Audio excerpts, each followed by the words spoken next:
Sebetulnya saya nggak ada jadwal apa-apa gitu ya, karena saya juga lagi nggak bisa ngapa-ngapain.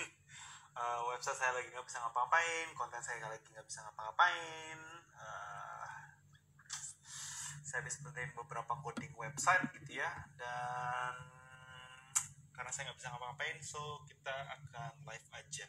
Jadi sebenarnya ini nggak ada jadwal nggak ada jadwal khusus gitu ya. So daripada saya juga nggak ngabisin waktu sia-sia gitu ya, daripada malah ntar nonton sesuatu yang tidak berfaedah atau tidak produktif, jadi saya mutusin buat live aja. So hari ini saya akan menjawab gitu ya. Mungkin kalau teman-teman punya pertanyaan apa seputar Instagram boleh, karena saya juga lagi gabut. Mungkin Anda juga lagi nganggur juga boleh nanya-nanya gitu ya. Jadi aturannya simpel, teman-teman bisa pakai teman-teman bisa pakai feature question gitu ya, sambil ya kita apa sih namanya, sekarang lagi tarawih ya, saya masih saya nggak tahu nih jam berapa ya, berarti kan beda-beda ya tiap tempat ya, sama harusnya ya. Jadi kalau teman-teman punya pertanyaan seputar Instagram, boleh ditanyakan, tapi please gunakan feature question. Jadi gunakan feature question ada Mbak. Kalau misalnya ada, tolong tulis di komentar ya, biar saya tahu question ada nggak ya. Jadi kenapa saya minta Anda tulis di question, karena nanti kalau misalnya saya nge-live kayak gini tuh susah banget kalau saya nanti harus bacain komen yang Anda lihat gitu ya, karena saya sendirian, saya nggak bisa baca komen gitu ya. Jadi mungkin teman-teman sebaiknya kalau mau nanya pakai feature question. Jadi teman-teman tulisin di question gitu ya, biar saya bisa ngecek mudah di question. Bentar ya, saya sambil minum. Oke, jadi ada beberapa pertanyaan sudah masuk. Sorry ini karena darurat ya. Halo, selamat malam semuanya yang sudah bergabung. Selamat datang. Hari ini nggak ada jadwal khusus ya, jadi jawab sebisanya. Oke, so kita mulai langsung jawab pertanyaan satu per satu. Oke, dari Krisna.fotografi. Untuk feed IG apakah harus satu tone? Menurut saya pribadi bebas, tone itu apakah harus sama, menurut saya nggak juga gitu ya. Cuman karena saya orang yang nggak mau ribet, saya cuma pakainya hitam putih aja sebetulnya gitu. Tapi kalau misalnya Anda mungkin punya taste yang khusus gitu ya, atau punya tema audiens yang khusus, karena saya Anda bisa pakai tone yang sesuai dengan audiens, itu jauh lebih baik sih menurut saya. Karena katakan gini ya, audiens kita adalah perempuan, ya mostly mungkin perempuan, maka kalau kita menggunakan tone warna perempuan gitu ya, maka pasti responnya jauh lebih bagus ketimbang yang pria. Kan biasanya kalau lihat konten warna pinkish misalnya gitu ya, kita kan agak kurang nyaman ya. Kalau saya sih kurang nyaman gitu ya, karena kayaknya bukan saya gitu ya. Jadi ya tone itu satu tone apakah harus? Jawabannya ya nggak harus gitu ya, jadi balik ke masing-masing orang. Oke, nah pertanyaannya mendadak banyak ya. Saya senang nih kayak gini ya. Jadi sekali lagi teman-teman kalau nanya, please tanyanya pakai feature question, karena saya cuma akan bisa menjawab pertanyaan yang ada di question aja gitu ya. Oke, selanjutnya dari Dayat Susetyo. Bang, quotes apa yang abang ingat sebagai motivasi abang buat bisnis? Jadi quotes ya. Kalau bicara quotes apa yang saya ingat ingat cuma beberapa aja gitu. Tapi kalau Anda tanya sekarang, yang saya ingat adalah saya sebetulnya bodo amat sama yang namanya apa ya, kalau saya tuh paling suka kalau quote ya sekarang adalah just do it. Jadi ada ide apa gitu ya, hal yang paling penting adalah eksekusi gitu ya. Artinya saya paling suka sesuatu yang sifatnya itu adalah saya pribadi sebut sebagai micro commitment. Jadi kalau Anda tahu, micro commitment itu adalah komitmen kecil gitu ya, yang kita lakukan setiap hari atau sekarang juga, itu sebetulnya penting. Artinya misalnya gini, kalau misalnya kita pengen kayaknya gue pengen bisnis ini deh, ya udah sekarang apa yang gue bisa lakukan buat selangkah lebih ke sana. Jadi itu yang selalu aku ingat gitu ya. Jadi kapanpun, dimanapun, dalam kondisi apapun, bahkan waktu ngobrol ketemu teman aja gitu ya, misalnya kayak di kafe gitu ya, kalau misalnya ada nggak nih kayaknya seru nih kalau buat ini, ya udah kita langsung selalu saya tipikal adalah ya udah apa yang bisa lu lakuin. Misalnya ya udah kita misalnya kumpulan duit dulu deh misalnya gitu, kumpulin duit langsung. Nah, dengan ada micro komitmen seperti itu, sebetulnya kita udah one step gitu ya, one step mendekati goalnya kita. Nah kalau kita udah dekat sama goal kita, satu langkah aja kita jadi punya kayak satu pride, satu perasaan gimana ya, senang gitu ya, artinya kita ada progres. Nah progres itu adalah kemenangan-kemenangan kecil buat setiap orang gitu ya. Nah termasuk salah satunya ya diri kita sendiri. Dan tabiatnya manusia tuh kalau saat ada menang gitu ya, menang hal-hal kecil, akan muncul namanya dopamin atau perasaan senang gitu ya di kita, sehingga kita ya udah yuk kita lanjut lagi gitu, kayaknya lebih semangat lagi. Nah itu yang saya biasa suka. Jadi kalau Anda nanya quotes apa gitu ya, saya biasanya cuman selalu bilang just do it aja. Artinya bodo amat sama teori, bodo amat sama kata orang, yang penting apa yang kamu pikirin sekarang lakukan. Itu menurut saya jauh lebih wise gitu ya. Oke, selamat malam. Wah, ternyata ramai juga ya. Saya sebetulnya kita nggak ada bahasan khusus, oke? Jadi kalau Anda punya pertanyaan, tulis saja pertanyaan di feature question. Di feature question, jangan di komen, karena saya berani ganti nggak mungkin saya jawab gitu ya. Jadi pakai feature question teman-teman, dan teman-teman yang lain juga boleh nanya ya. Oke, jadi kita langsung jawab pertanyaan lain. Wow, pertanyaannya banyak ya. Oke, nggak apa-apa ya. Karena saya juga pengangguran, kita cari pengangguran lebih produktif aja. Bercanda ya. Oke, dari Owi Kaveli, jam berapa baiknya kita ngepost di feed Instagram kita? Jadi kalau nge-post gitu ya, hal yang paling saya bilang, pendekatan yang saya paling suka adalah dua. Kalau misalnya Anda nggak punya data, artinya kalau misalnya followers account Anda tuh masih di bawah 100, kan kita nggak punya data gitu ya. Kalau nggak punya data, maka jawabannya adalah coba pikirkan kapan kira-kira audiens yang kita target gitu ya. Jadi misalnya kalau misalnya target kita adalah ibu-ibu, udah punya anak, kemudian anaknya mungkin sekolah gitu ya, maka ya Anda bayangkan mungkin dia akan buka Instagram gitu ya saat pas habis ngantar anaknya sekolah, misalnya berarti jam 8 pagi gitu ya, atau mungkin pas anaknya tidur siang misalnya jam 1 jam 2. Nah saya nggak tahu tepatnya jam berapa gitu ya, atau misalnya pas setelah anaknya tidur mungkin jam 8 ke atas malam.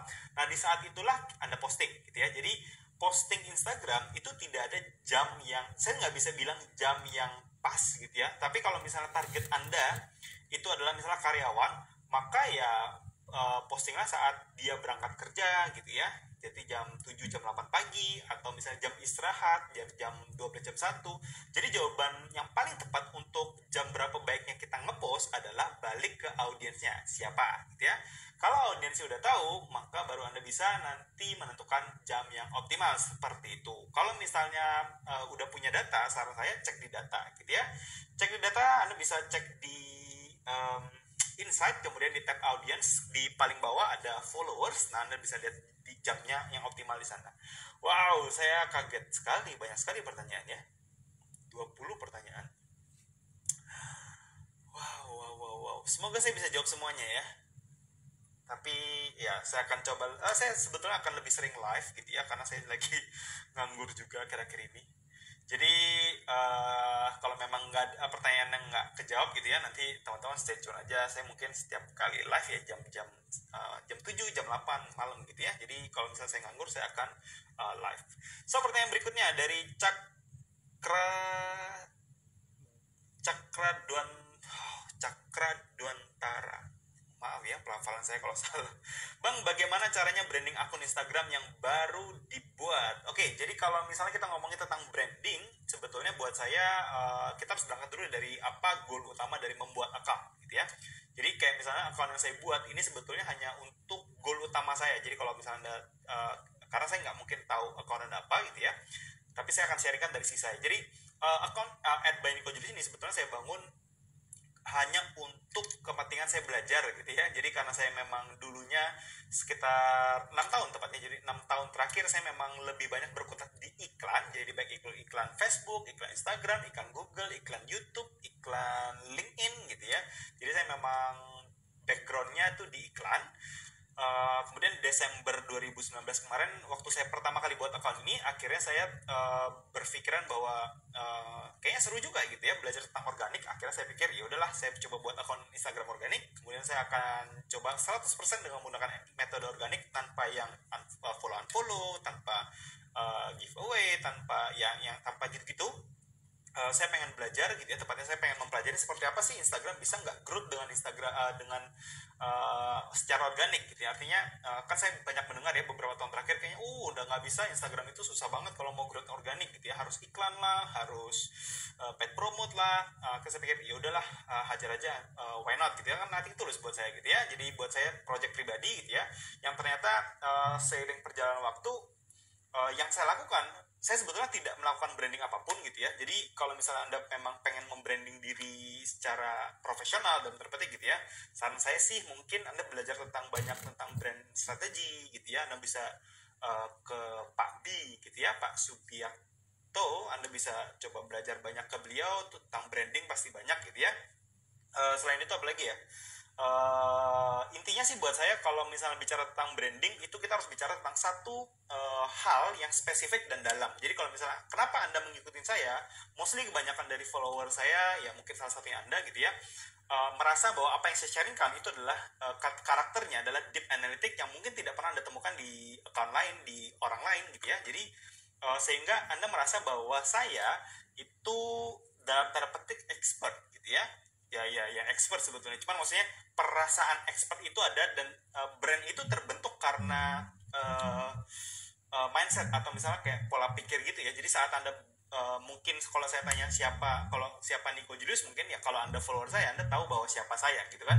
Ya maksudnya kebanyakan karena saya ngomong tentang Instagram organik, pasti Anda akan taunya ya Nico itu Instagram expert. Padahal kalau Anda teman saya udah dari tahun-tahun yang dulu gitu ya, sebetulnya saya bukan Instagram expert, tapi saya expertnya di bidang funnel building. Saya punya sertifikasi di sana, saya punya sertifikasi di CRO, jadi conversion rate optimization.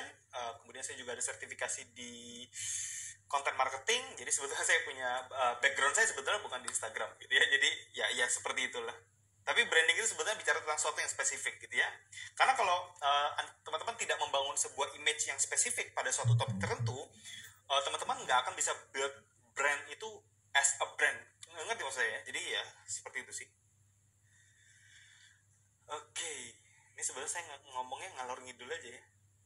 Tapi saya nggak expect segini banyak ya pertanyaan. Ya ampun, jadi pertanyaannya banyak sebanyak-banyaknya ya. Bentar ya, saya akan cek satu-satu ya. Oke, dari Sugi Nova Perdana. Mas Niko, strong why, Mas, kenapa menekuni Instagram marketing? Jadi, why-nya, oke, jadi why ini menarik ya. Saya selalu memulai sesuatu dari why memang. Jadi, kenapa saya memulai? Jadi, kalau ditanya kenapa saya memulai Instagram marketing, jawabannya adalah karena saya pengen penasaran aja. Sebetulnya saya penasaran. Banyak teman-teman saya mengeluhkan dan tanda petik, Instagram itu kayaknya susah banget loh growth-nya, susah banget dapat reach besar, algoritmanya berubah dan lain-lain. Saya sih karena bodo amat sama gitu-gitu, akhirnya ya so what gitu ya, kan nggak ada urusan sama saya gitu ya.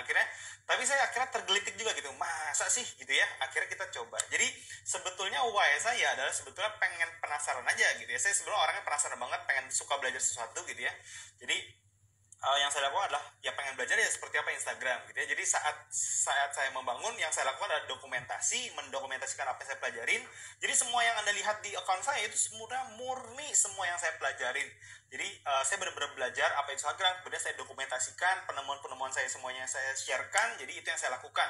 Jadi strong why-nya adalah ya karena saya pengen belajar aja sebetulnya. Saya pengen belajar aja. Tapi ya karena cukup positif banget responnya ya, jadi akhirnya ya seperti inilah jadinya kita. Seperti itu ya.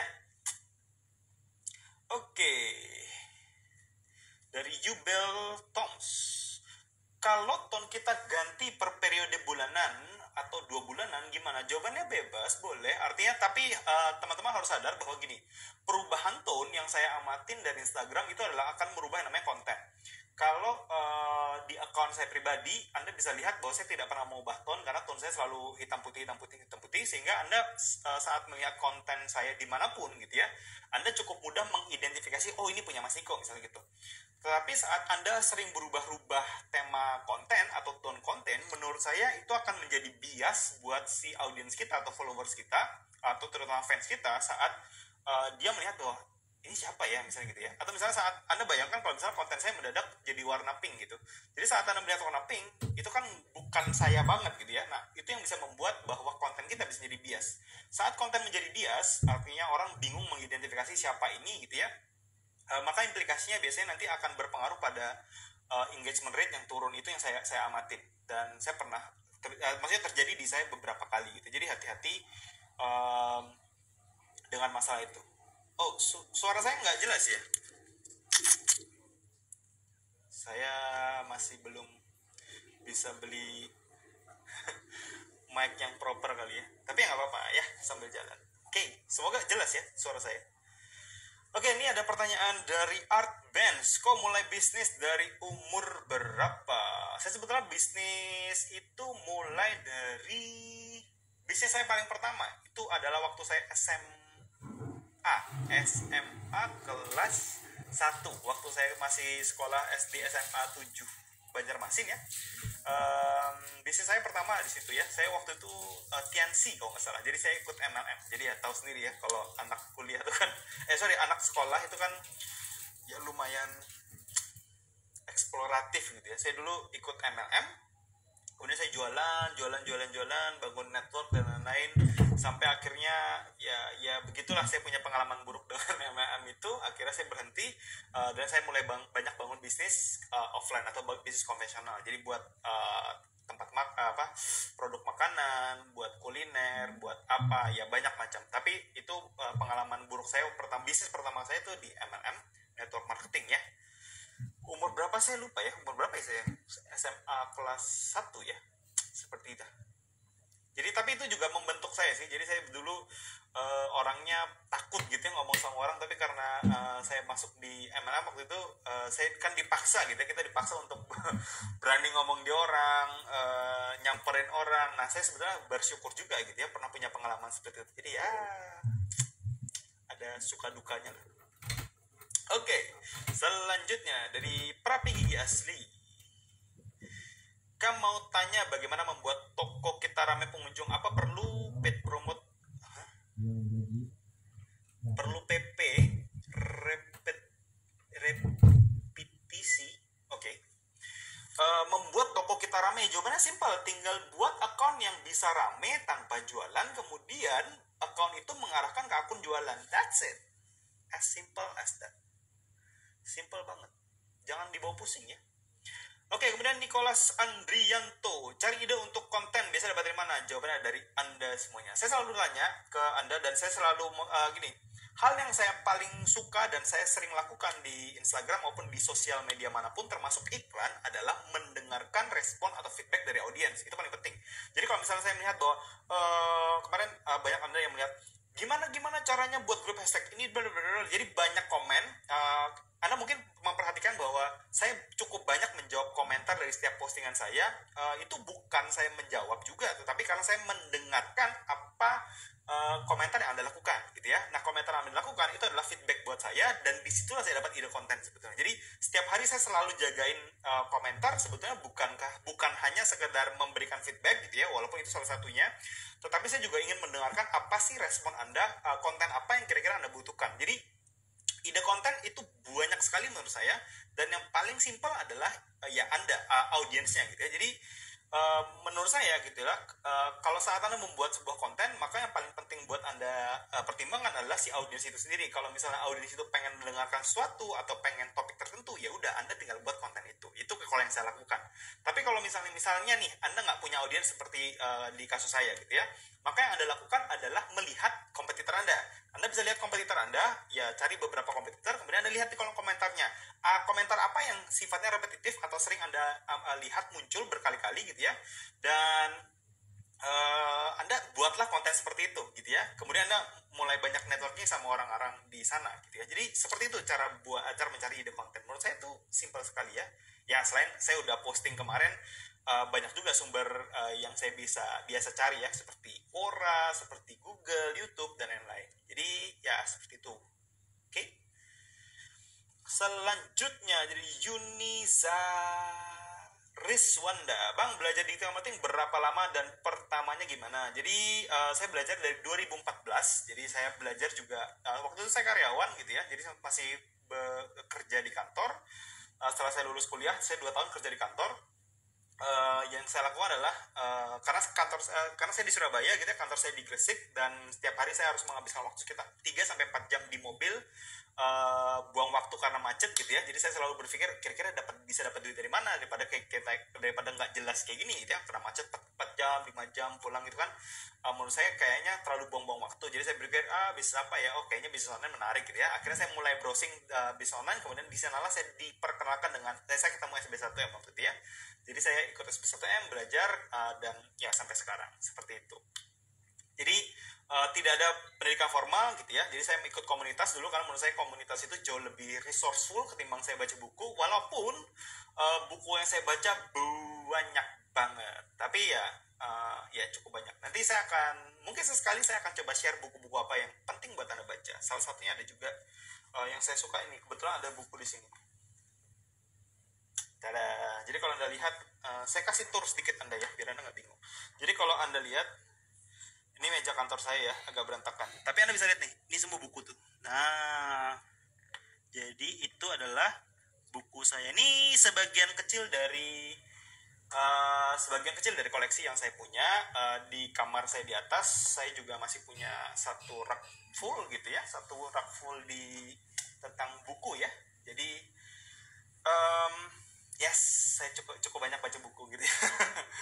Tapi pendidikan formal juga saya punya. Di 2017-2018 saya ngambil banyak sertifikasi digital marketing, which is boleh dibilang kayak pendidikan formal tentang digital marketing. Dulunya saya kuliah bisnis ya, jadi memang ya mostly kebanyakan buku bisnis. Yes, saya juga certified funnel soalnya, jadi ya cukup banyak gitu ya. Selanjutnya dari titipin gue. Kok kalau kita posting followers kita secara intens bisa menaikkan interaksi lah.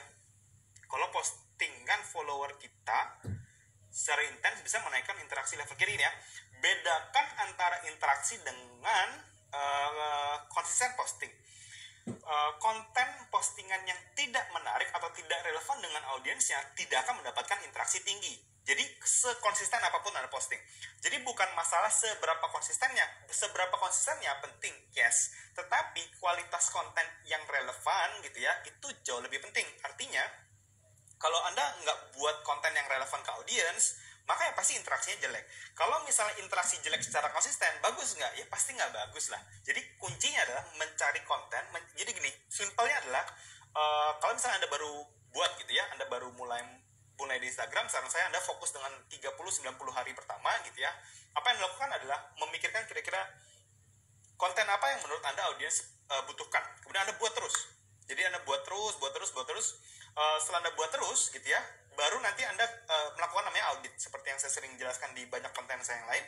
Anda lakukan audit, kemudian Anda melihat konten apa yang paling orang suka, audiens Anda suka. Kemudian kalau audiens Anda udah suka, Anda mulai mengeksplor konten-konten serupa. Jadi kalau misalnya di kasus saya, waktu saya mulai di awal-awal, saya agak sedikit acak-aduk dalam tanda petik topiknya, sampai saya menemukan ternyata banyak audiens saya yang suka dengan namanya deep analytic. Jadi data-data yang deep analytic itu membahas tentang Instagram yang cukup detail atau cukup dalam. Itu yang saya lihat yang mendapat respon bagus. Sehingga kalau Anda lihat sekarang, mostly kebanyakan postingan saya adalah temanya gitu ya, deep analytic. Karena saya tahu bahwa audiens saya tuh suka seperti itu. Jadi bukan engagement rate bukan terjadi karena kita konsisten posting, tetapi karena kualitas konten itu sendiri. Jadi paham ya bedanya. Karena konsisten posting tapi konten yang nggak menarik ya sama aja bohong. Jadi namanya spamming ya. Jadi nggak ada pengaruh. Oke? Selanjutnya, semoga saya bisa jawab semuanya ya. Saya pengen banget menjawab semua pertanyaan Anda pastinya, tapi karena kita cukup banyak pertanyaan, saya jawab sebisa mungkin. Oke, dari KKAIDIA. Oke, jawab posting 2 kali seminggu di feed tapi aktif di story, apa bisa menaikkan engagement? Well, sama jawabannya. Posting itu jumlah posting tidak berpengaruh sama sekali dengan engagement, oke? Tetapi kualitas konten itu yang berpengaruh dengan engagement. Nah, tapi kalau menurut hemat saya pribadi gitu ya, kalau posting 2 kali seminggu di feed, menurut saya itu sangat rendah. Boleh saya bilang mending nggak usah posting sekalian. Kenapa? Karena posting 2 kali seminggu itu way too low, terlalu dikit gitu ya. Karena bedakan konten di Instagram antara story dan konten feed. Konten story itu fungsinya untuk re-engage followers. Jawabannya yes, gitu ya. Re-engage followers artinya konten Anda itu akan dikonsumsi oleh followers Anda. Tetapi kalau konten feed itu fungsinya adalah nge-reach orang baru, gitu ya. Artinya nge-reach orang baru artinya adalah kalau misalnya konten feed itu tujuannya adalah mendapatkan atau memunculkan konten kita kepada orang-orang baru di luar sana, baik itu dari hashtag, baik itu dari share, baik itu dari explore, baik itu dari profile visit dan lain-lain. Jadi beda fungsi, beda hasil kan gitu ya. Itu kenapa saya selalu menganjurkan minimal sehari posting sekali, karena saat Anda posting seminggu 7 kali, artinya sehari 1. Kalau misalnya satu posting Anda bisa dapatin 1000 impression, artinya Anda dapat 7000 impression. Saat Anda bolos posting 2 kali aja, berarti Anda hilang dari 7000, Anda hilang 2 postingan kan. Misalnya Anda misalnya kok hari Sabtu libur, hari Minggu libur, oke?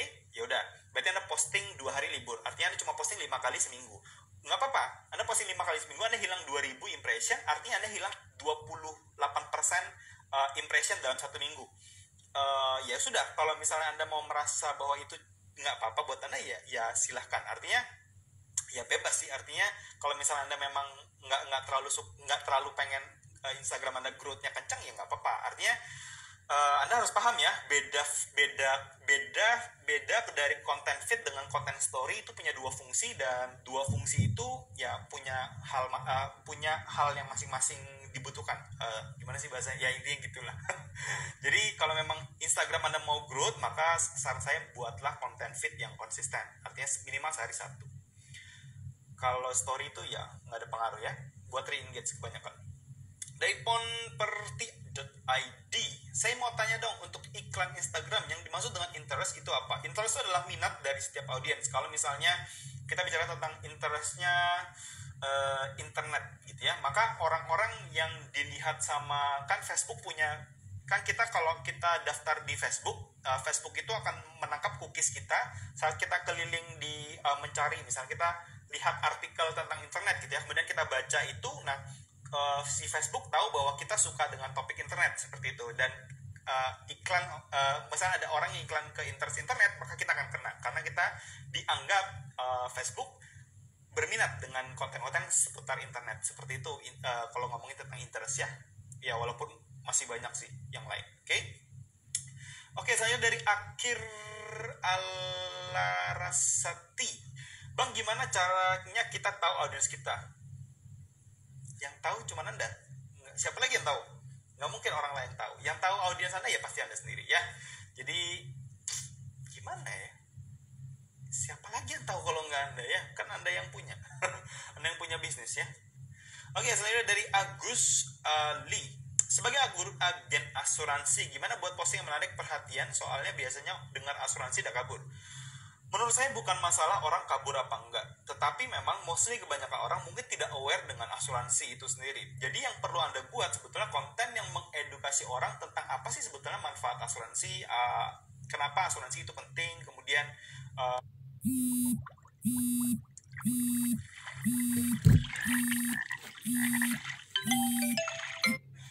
umur berapa idealnya orang wajib punya asuransi, atau misalnya tahu nggak bahwa let's say katakan BPJS ada beberapa penyakit yang tidak di cover misalnya gitu, atau ya banyak hal menurut saya yang bisa tetapi gini loh, maksud saya saat Anda berekspektasi Anda buat konten asuransi kemudian tidak mendapatkan interaksi yang bagus, bukan berarti itu tidak worth, tetapi karena Anda belum ya artinya gini loh, kita sebagai pebisnis kan sadar bahwa saat kita memulai sebuah bisnis ini bukan perjalanan 1-2 hari, bukan perjalanan 1-2 minggu, juga bukan perjalanan 1-2 bulan, tetapi perjalanan 2-5 tahun, bahkan 10 tahun.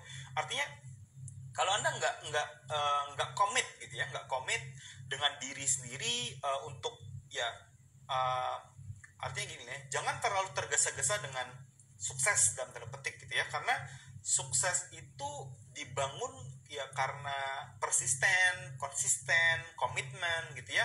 Jadi banyak faktor sebetulnya yang membuat kita bisa sukses. Apapun bisnis yang Anda jalankan, menurut saya bukan juga masalah asuransi dan lain-lain. Menurut saya nggak ada pengaruh. Tetapi seberapa komitmen Anda, seberapa deep pengetahuan Anda, seberapa pengen Anda membantu orang. Jadi menurut saya itu yang lebih penting gitu ya. Sama seperti seberapa saya aware dengan Anda, dan saya selalu berusaha untuk membantu Anda semuanya melalui ya pengetahuan yang saya pelajarin dari Instagram marketing. Cuman itu doang yang saya lakukan. Tetapi nggak menutup kemungkinan Anda pengen belajar apa, saya akan sharingkan. Jadi apa yang saya lakukan adalah melihat gitu ya, atau saya menyajikan diri saya gitu ya, bahwa saya sebagai misalnya praktisi Instagram. So orang-orang yang nanti butuh Instagram, tips tentang Instagram, mereka akan merespon kita. Sama halnya saat Anda memposisikan diri Anda sebagai agen asuransi. Nah, kenapa orang harus memilih agen asuransi dan kenapa itu harus Anda? Itu sebetulnya yang perlu Anda buat gitu ya. Jadi bukan masalah orang biasanya langsung kabur. Iya, so what? Artinya itu bukan audiens Anda. Simple banget. Jangan terlalu dipikirin masalah orang yang ngerespon. Sih. Saya juga bodo amat sebetulnya sama orang. Kalau Anda nggak butuh konten saya, ya so what buat kita. Toh tidak akan memutuskan niat saya untuk melanjutkan untuk membuat konten terus gitu ya. Oke, selanjutnya dari Feby Cahyani. Apalagi nih? Gimana caranya buka DM di PC? Karena nggak tahu kenapa Instagram.com di PC aku nggak ada DM-nya, padahal temanku ada. Jawabannya adalah karena fiturnya belum masuk di Anda gitu doang. Karena dia belum globally apply. Saya nggak tahu juga, tuh biasanya random gitu ya. Tapi di kasus saya sih saya udah dapat, jadi ya ditunggu aja. Karena itu saya juga nggak punya kemampuan teknis untuk bisa setting itu ya. Jadi ditunggu aja. Karena memang Instagram itu selalu mengupdate sesuatu itu partially, artinya nggak bertahap gitu ya. Kemudian dari Fictioner.id, apa yang harus dilakuin ketika baru banget buat akun Instagram untuk bisnis agar dapat growth bagus? Jawabannya sama. Kalau Anda perhatikan dari IG Blade saya, saat saya memulai Instagram itu juga tidak tahu-tahu langsung boom besar, no gitu ya. 30 hari pertama itu saya yakin persis seperti Anda sekarang. Sehari cuma nambah berapa puluh, berapa followers, 3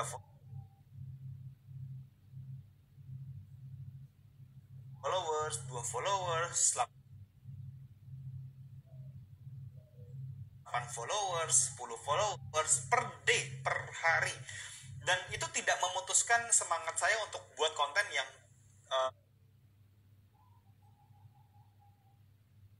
menurut saya bagus waktu itu gitu. Saya nggak tahu ya, kalau sekarang sih agak jelek gitu ya. Tetapi dulu menurut saya udah bagus banget, dan saya selalu berusaha pokoknya berapapun follower saya dapatkan, saya cukup tutup mata, tutup telinga, kerjain aja selama 30 hari ke depan, selama 3 bulan ke depan. Jadi saya selalu berpikir bahwa pokoknya saya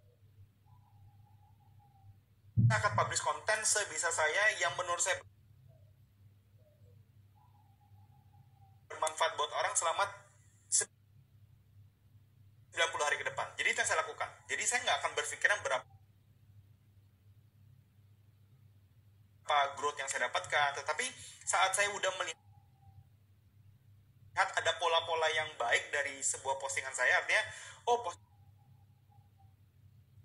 postingan ini ternyata bagus ya interaksinya, banyak dapat like ya. Nah, saya akan mulai mengadjust semua konten-konten saya untuk diarahkan ke lebih konten-konten yang sifatnya mendapatkan traksi yang bagus. Seperti itu sebetulnya. Jadi growth itu adalah melihat konten mana yang mendapatkan growth bagus atau konten yang relevan dengan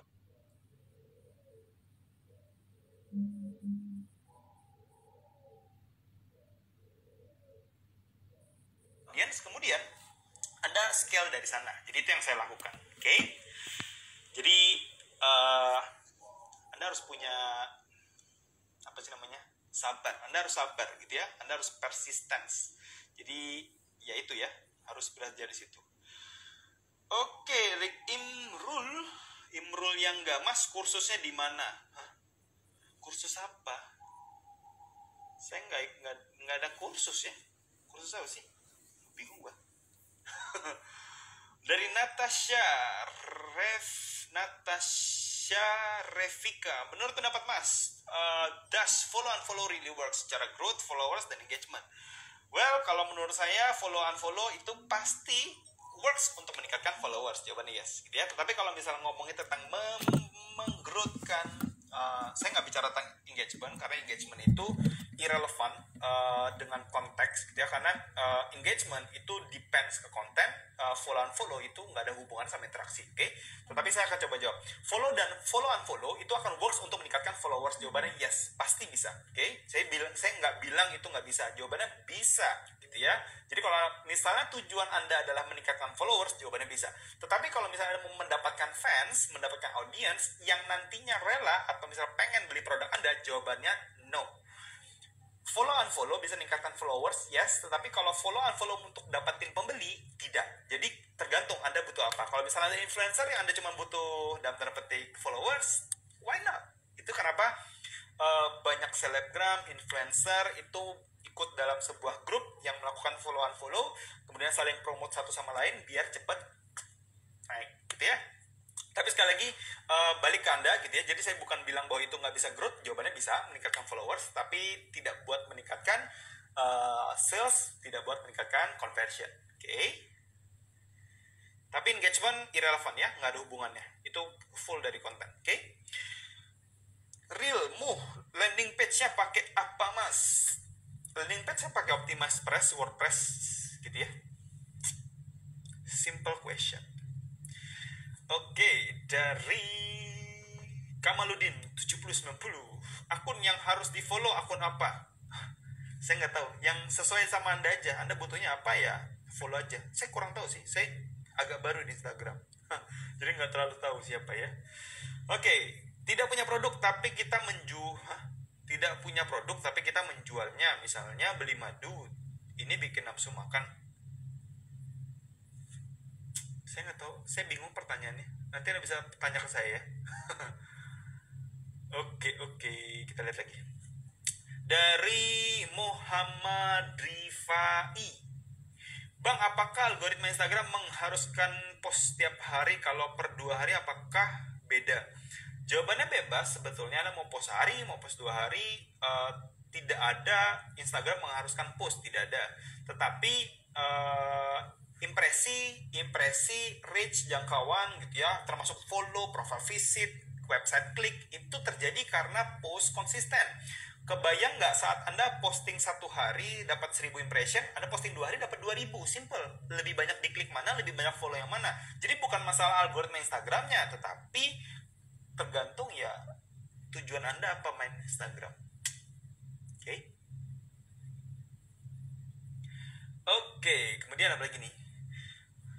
Postingan terbaik itu 1 per hari atau 3 per hari? Jawabannya adalah kalau bisa posting 3 per hari dengan kualitas konten yang sama bagusnya, maka lebih bagus 3. Tetapi kalau misalnya Anda posting 3 tapi kualitasnya turun dibandingkan 1 yang bagus, jawabannya lebih baik 1 yang bagus. Oke. Wah, ini lucu nih. Indoviral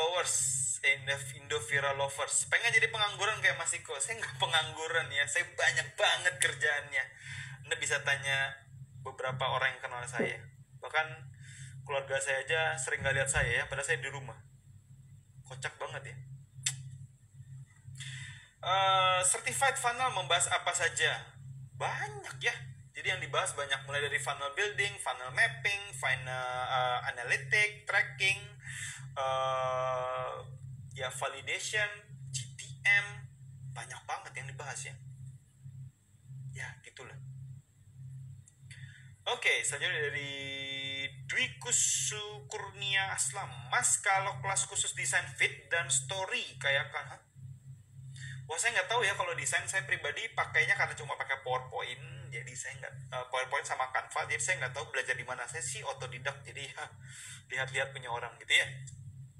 Kemudian dari Trida Santi, Koniko dari media sosial mana penghasilan terbesar Koniko? IG, FB atau apa? Jadi kalau income yang saya dapatkan sekarang dari Instagram ada ya seperti Anda tahu.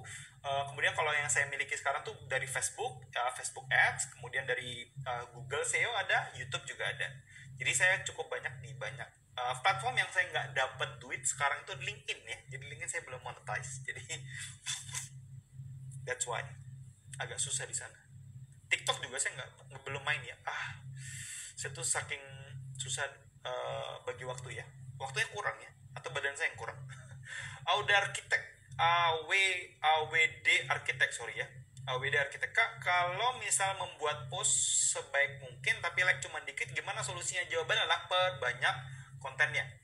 Itu gini, saat kita publish satu konten, walaupun itu bagus, kadang-kala saat orang masuk atau mengunjungi profil kita gitu ya, dia lihat ini orang baru posting satu, bagus sih, tapi kok cuma posting satu, saya juga nggak akan follow.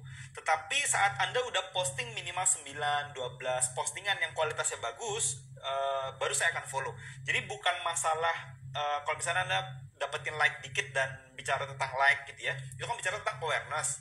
Kalau kita bicara tentang awareness, biasanya dia akan cepat kok naiknya. Cuman ya tahu sendiri gitu ya, semakin Anda sering posting konsisten, orang akan semakin lebih aware. Artinya saat orang aware gitu ya, orang akan follow, orang akan like postingan Anda. Fans mulai terbentuk tuh karena waktu, bukan karena satu konten, tetapi karena persisten dan konsisten dalam kurun waktu interval yang minimal ya 3-6 bulan. Menurut saya sih kayak gitu. Oke, mana lagi nih?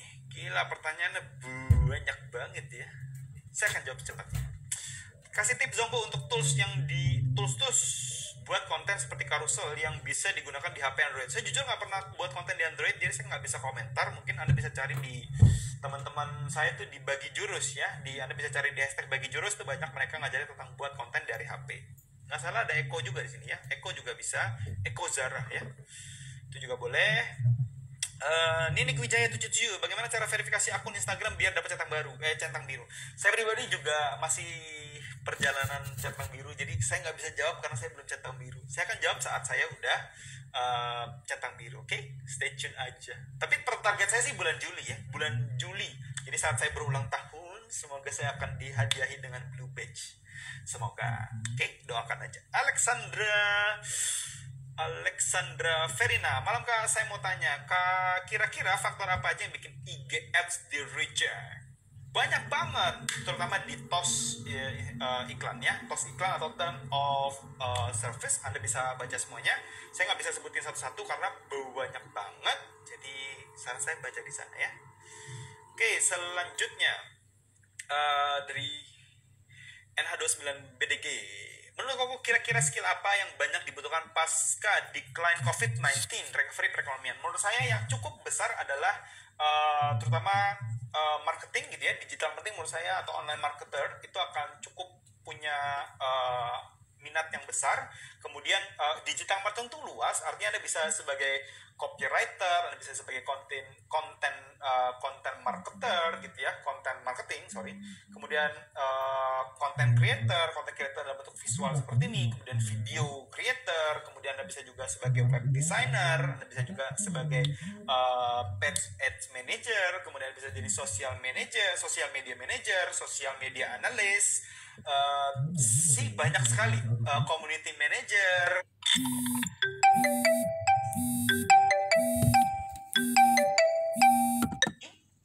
Orang akan mulai terbentuk awareness-nya tentang seberapa penting, artinya gini loh, saya nggak tahu COVID ini akan bisa selesai berapa lama gitu ya. Semoga nggak terlalu berlarut-larut, tetapi yang saya amatin adalah teman-teman bisa lihat bahwa Instagram Live itu ngeri banget ya. Instagram Live penuh banget ya. Jadi Instagram bukan cuma Instagram Live aja, YouTube Live, Facebook Live, ya ampun banyak banget. Anda bisa lihat streamer banyak sekali sekarang. Which artinya banyak sekali orang-orang yang mulai shifting pindah, mereka mulai mengkonsumsi produk-produk digital dalam bentuk video, kebanyakan pasti kayak live streaming seperti ini salah satunya. Artinya mereka akan aware dengan wah ternyata digital itu menarik, bisa dapat banyak resource seperti itu ya. sehingga mereka akan aware, dan pasca COVID menurut saya pasti mereka akan mulai ya sedikit banyak akan melihat bahwa potensi digital marketing itu ternyata luas banget ya. Jadi mereka akan aware banget dengan yang namanya digital marketing. So menurut saya teman-teman juga harus bangun skill digital marketing, dan bebas apa itu tergantung dari passion teman-teman. Jadi saran saya adalah fokus dengan satu bidang gitu ya. Kalau misalnya teman-teman mau jadi copywriter, fokus full copywriting gitu ya. Jangan terlalu banyak split gitu ya, karena apa yang saya lihat kesalahan banyak pemula adalah mereka terlalu shiny object syndrome. Artinya wah kayaknya dropshipping bagus, belajar dropshipping, kemudian berapa 3 bulan belum menghasilin gitu banyak, ternyata AdBricks bagus, pindah AdBricks gitu ya, kemudian apalagi bagus, kemudian pindah lagi. Jadi itu yang membuat saat Anda pindah dari satu ke topik yang lain, Anda harus ngulangin dari nol lagi. Itu problemnya, dan Anda nggak bisa growth cepat karena Anda selalu Anda udah maju berapa langkah, kemudian Anda mundur lagi, pilih jalur yang lain. Jadi itu yang membuat Anda nggak bisa grow. Nah, makanya kalau Anda mau grow, Anda minimal dalemin gitu ya. Saya bukan bilang bahwa Anda nggak boleh open minded untuk belajar semua, enggak. Tapi porsinya maksud saya. Mungkin Anda bisa porsikan 70-30 jadi, atau 80-20. Jadi Anda fokus dengan apa yang ingin Anda bangun, 80%, 20% Anda belajar dengan dunia yang lain. Jadi seperti yang saya lakukan juga seperti itu. Saat saya dulu fokus dengan Facebook Ads dan lain-lain, saya bukan berarti meninggalkan semua yang lain. Saya belajar SEO, saya belajar SEM, saya belajar YouTube, saya belajar banyak hal, tapi itu porsinya ada sendiri-sendiri. Jadi paham ya maksud saya? Semoga Anda bisa paham. Seperti itu. Oke, selanjutnya dari Ikrar Mujahid. Untuk membuat konten, kita nggak bisa Photoshop maksudnya, Photoshop atau Core CR, saya nggak tahu apa. Apakah bisa pakai Canva sehingga hasil fitnya yang visual? Sangat bisa ya. Canva saya banyak mengenal teman-teman saya yang hampir membuat semua kontennya dengan Canva free, jadi nggak perlu buat gitu-gitu ya. Bisa banget. Selanjutnya dari Sukses Shop 1K, biar postingan kita banyak yang like. Caranya gimana? Coba adalah membuat konten yang relevan dengan mereka dan itu bermanfaat sih. Oke. Duit pertama. Lucu ya. Marwan 183 tanya umur. Saya umurnya 28 tahun. 28 tahun ya. Saya 91. 28 jalan 29 ya. Ngaku-ngaku ya. Aswari Riza asal Banjarmasin. Yes, saya 17 tahun di Banjarmasin. Jadi ya boleh dibilang saya dari sana. Tapi sekarang menurut saya dari Surabaya ya. Kemudian pertanyaan adalah apakah saya edit sendiri? Jawaban yes, saya nggak punya tim sekarang. Saya punya tim beberapa, ada 3 orang, tetapi 1 programmer, yang 1 community manager, dan semua yang lain saya ngurusin. Jadi ya, musik kebanyakan saya ngurusin sendiri ya. Oke, ini apa lagi nih? Celestina Caroline, Kak aku udah beli course-mu loh. Terima kasih. Welcome to the club. Baru nyimak beberapa episode, berguna banget. Aku ada 2 IG pribadi, hobi moto, baiknya dijadiin satu aja. Kalau udah terlanjur gimana nyatuinnya?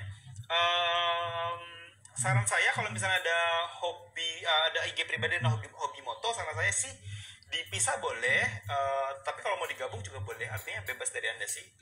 Kalau misalnya mau dijadiin satu ya pindah mau ke akun pribadinya atau akun motonya. Walaupun menurut saya ya jadiin 2 juga nggak apa-apa, nggak ada salahnya. Artinya bebas sih, itu tergantung preferensi masing-masing ya. Oke, selanjutnya dari apa lagi nih? Hello Onida, kalau bom ya, bom like, follow masih efektif. Bom like itu menurut saya nggak efektif. Kenapa? Karena lucu aja Anda dapat like 1000 tapi nggak ada yang komen, somehow agak fishy gimana. Artinya gini loh, tahun sekarang itu orang udah bisa bedakan mana yang ada bom like, mana yang real engagement, mana yang tidak real gitu ya. Apalagi yang mana yang akun yang kayaknya tampaknya follow ya, yang followingnya besar, atau misalnya orang yang beli followers dan lain-lain. Jadi artinya come on, kalau Anda mau membangun bisnis yang benar di Instagram, jangan lakukan itu. Oke? Jadi ya saran saya jangan yang buat-buat gitu lah ya. Gini loh, buat saya Anda lebih mending Anda cuma punya 1000 followers tapi Anda bisa dapatin Anda punya pembeli dari 1000 followers daripada Anda punya 100.000 followers tapi nggak ada yang beli. Oke, sedih banget.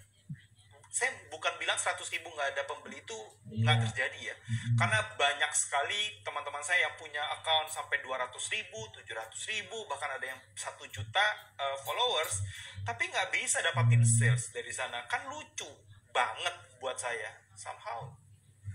Apa yang lu lakuin sampai segitu banyak followers tapi kok nggak bisa dapatin sales? Kan aneh banget gitu maksudnya. Tapi itu terjadi ya. Dari Denny Ang, saya bingung mau pilih satu niche market, apakah ada saran? Jawabannya saya nggak tahu. Niche itu tergantung dari Anda. Artinya saya tidak bisa pilihin karena niche itu tergantung passion. Gini loh, dalam dunia digital, membangun bisnis digital, kalau Anda nggak passion, Anda akan cepat banget berhenti. Itu yang saya amatin. Jadi yang saya amatin, saya banyak sekali ngajar, bukan cuma di kelas Instagram organik yang saya buat sekarang, bukan. Saya udah pernah manage satu bisnis, membantuin bisnis SB1M, member ada hampir 5.000, 6.000 orang sekarang. Jadi waktu saya ngurusin ada 2-3 ribu orang. Yang saya lihat kebanyakan orang adalah kebanyakan member yang belajar digital marketing itu bisnisnya dalam tanda petik gagal hanya karena dia nggak passion. Artinya dia cuma ikutin orang aja. Artinya kayaknya lagi bagus bisnis ini, dia ikut. Oh kayaknya lagi bagus niche ini, dia ikut. Itu yang membuat bahwa dia nggak bisa berhasil gitu ya. Kenapa? Karena dia baru keruk kulitnya aja, dia belum ketemu apa-apa udah pindah ke tempat lain. Jadi kebayang, jangan seperti itu. Maka saran saya, artinya gini, mulailah dari passion. Walaupun saya bilang nggak mungkin ya di era sekarang semua passion itu bisa ngasih duit. Saya bisa bilang itu karena saya pernah lihat satu YouTuber, saya nggak bilang YouTuber juga. Jadi dia punya toko apa tuh namanya, pompa air ya. Dia jualan kayak pompa air, reparasi pompa air ya di daerah pedalaman gitu ya, pelosok, yang artinya sehari aja belum tentu bisa laku barang gitu ya, karena ya kotanya kecil sekali dan ya audiensnya kecil. Tetapi yang dilakukan adalah karena dia punya kemampuan, dia punya pengetahuan tentang pompa air dan cara perbaikinnya. Dia membuat video-video edukatif tentang kalau misalnya pompa kamu rusak atau misalnya bunyinya kayak gini, dicobain gitu ya. Nah ini cara benerinnya. Oh kamu harus beli spare part ini, beli spare part itu. Hanya kayak gitu aja, dia saya yakin bisa ngasilin ya puluhan atau belasan juta per bulan dari YouTube aja. Jadi kebayang, dia nggak punya kemampuan lain, dia nggak bisa jualan, dia nggak bisa iklan, dia nggak bisa apapun. Tapi kan memang dia punya passion di sana dan dia punya knowledge di sana, dia sharingkan itu dan itu jadi uang buat dia. Jadi apa yang mau saya bilang adalah niche itu depends, balik ke Anda sendiri. Kalau misalnya Anda nggak passion, maka Anda akan berhenti. Saya berani jamin, karena Anda akan namanya burnout. Anda akan burnout itu Anda akan lelah.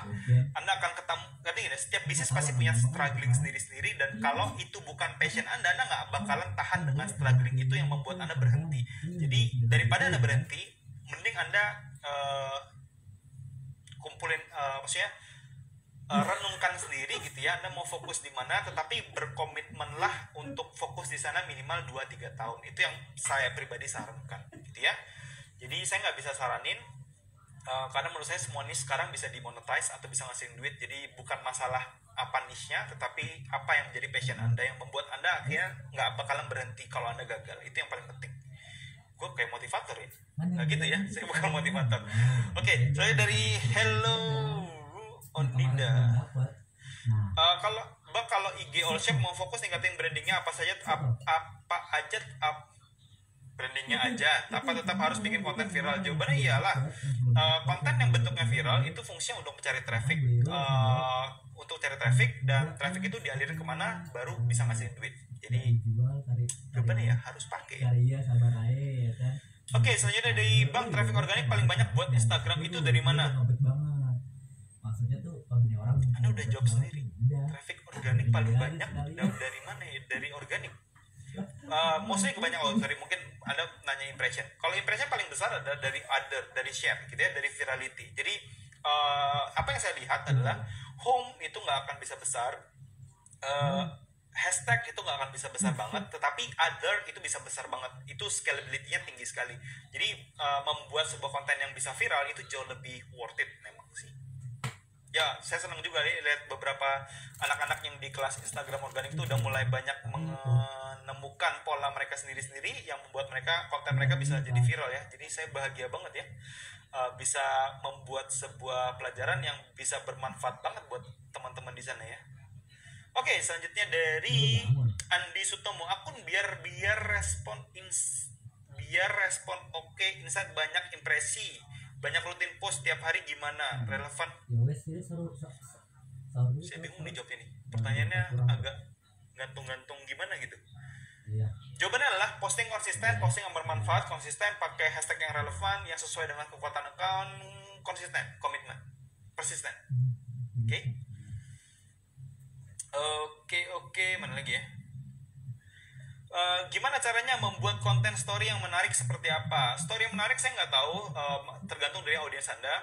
Seperti yang saya juga amatin, yang saya perhatikan di follower saya tuh nggak terlalu suka juga konten-konten story dalam bentuk postingan yang saya reshare gitu ya. Saya jadi nggak terlalu paham. Jadi menurut saya pribadi story juga masih kagok-kagok gitu ya. Jadi saran saya mungkin bukan orang yang ahli tentang story, tapi ya buatlah yang sesuai dengan audiens Anda. Mana yang dapat interaksi bagus, kayaknya sih kayak gitu. Nanti saya akan coba cari tahu lagi ya. Oke.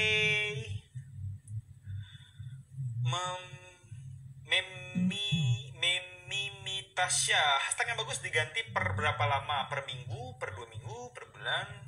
Saya pribadi biasanya mengubah hashtag biasanya minimal 2 minggu setelah saya tes klasternya. Jadi saya biasanya akan buat 4-7 klaster, kemudian dites selama 2 minggu. Kalau misalnya dapat traction bagus atau misalnya dapat 0 banget, 2 kali repeat, 2-3 kali repeat, biasanya 4 kali juga. Baru saya akan ganti cluster baru atau grup hashtag yang baru. Jadi bukan masalah, tapi sekarang saya udah nggak terlalu. Nah mungkin tadi saya sempat lihat nanya, Anda bisa lihat beberapa postingan saya terakhir saya nggak pakai hashtag karena ada sesuatu yang lagi saya tes. Jadi ya Anda tunggu aja konten dari saya.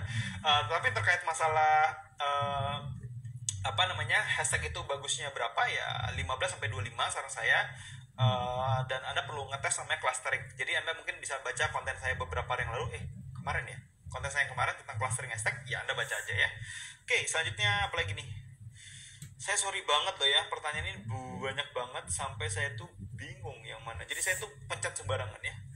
Dion Kusuma, tapi reach organik jadi turun karena lagi iklan. Apakah iklan pengaruh ke organic reach? Jawabannya yes. Jadi kalau misalnya Anda iklan ke direct post, maka akan berpengaruh ke organic reach karena Instagram itu akan memfokuskan pada konten-konten yang kalau misalnya iklan dia akan kasih traction dari iklan aja, karena dari organik dia nggak akan terlalu bisa besar kecuali misalnya konten Anda viral. Itu bisa jadi terjadi seperti itu.